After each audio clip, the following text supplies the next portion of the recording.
Genesis chapter 37. And Jacob dwelt in the land wherein his father was a stranger, in the land of Canaan. These are the generations of Jacob. Joseph, being 17 years old, was feeding the flock with his brethren, and the lad was with the sons of Bilhah, and with the sons of Zilpah, and his father's wives. And Joseph brought to his father their evil report. Now Israel loved Joseph more than all his children, because he was the son of his old age, and he made him a coat of many colors. And when his brethren saw that their father loved him more than all his brethren, they hated him and could not speak peaceably to him. And Joseph dreamed a dream, and he told it to his brethren, and they hated him yet the more. And he said to them, Hear, I pray you, this dream which I have dreamed. For behold, we were binding sheaves in the field, and lo, my sheaf arose, and also stood upright. And behold, your sheaves stood round about, and made obeisance to my sheaf. And his brethren said to him, Shall you indeed reign over us? Or shall you indeed have dominion over us? And they hated him yet the more for his dreams and for his words.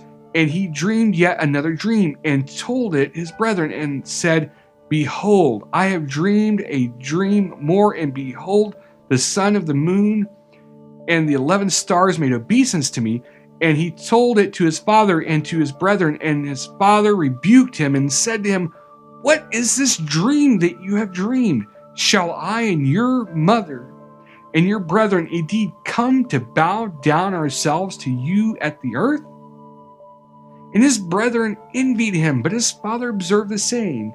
And his brethren went to feed their father's flock in Shechem. And Israel said to Joseph, Do not your brethren feed the flock in Shechem? Come, and I will send you to them. And he said to him, Here am I. And he said to him, Go, I pray you, see whether it be well with your brethren, and well with the flocks, and bring me word again. So he sent him out of the vale of Hebron, and he came to Shechem, and a certain man found him, and behold, he was wandering in the field. And the man asked him, saying, What seek you? And he said, I seek my brethren. Tell me, I pray you, where they feed their flocks. And the man said, They're departed from here, for I heard them say, Let us go to Dothan. And Joseph went after his brethren, and found them in Dothan. And when they saw him afar off, even before he came near to them, they conspired against him to slay him. And they said to one another, Behold, this dreamer comes. Come now, therefore, and let us slay him, and cast him into some pit. And we will say, Some evil beast has devoured him, and we shall see what will become of his dreams.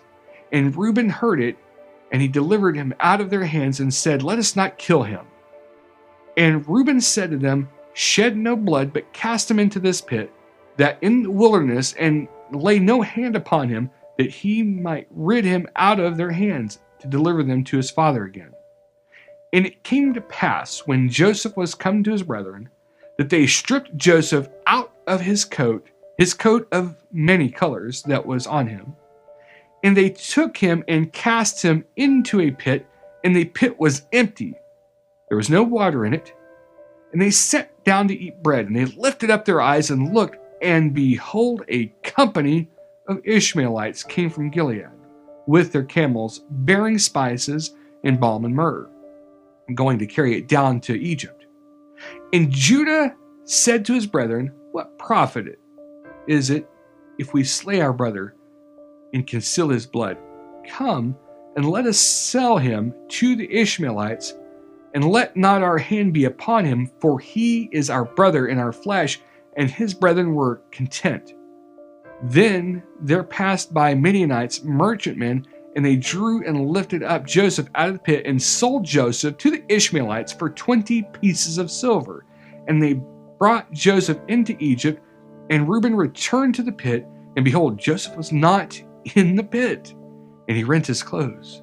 And he returned to his brethren and said, The child is not, and where shall I go? And they took Joseph's coat, killed a kid of the goats, and dipped the coat in blood.